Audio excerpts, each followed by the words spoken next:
Hello, this is Adam from Wax Pack Gods, and this is my response video to the huge hobby question of vintage versus modern posed recently by Joey Brings It. My answer may be immediately obvious by my choice of headwear here, Montreal Expos hat. But the basic question is, if you had $20,000 to invest in modern cards or in vintage cards, which would you choose?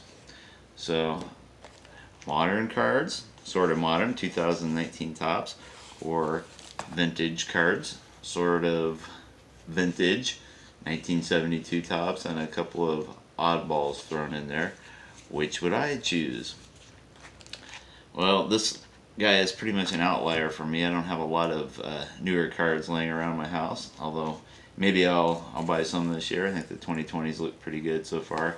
You're probably more likely to find a box that looks sort of like this in any given corner of my house than you will the shiny new cards.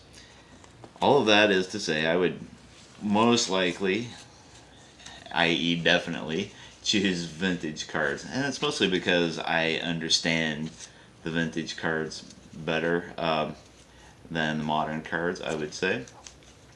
There's fewer of them, less permutations, and so forth.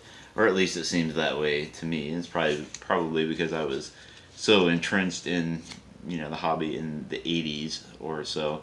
Now that's not to say that newer cards can't be worth money or can't even be good investments. I'm sure had I put some money into Derek Jeter cards, rookie cards, 25 years ago or so, I would have done quite well. But for me, it's all about the vintage. However you might define that, and I will say that for me it's probably the 80s or before.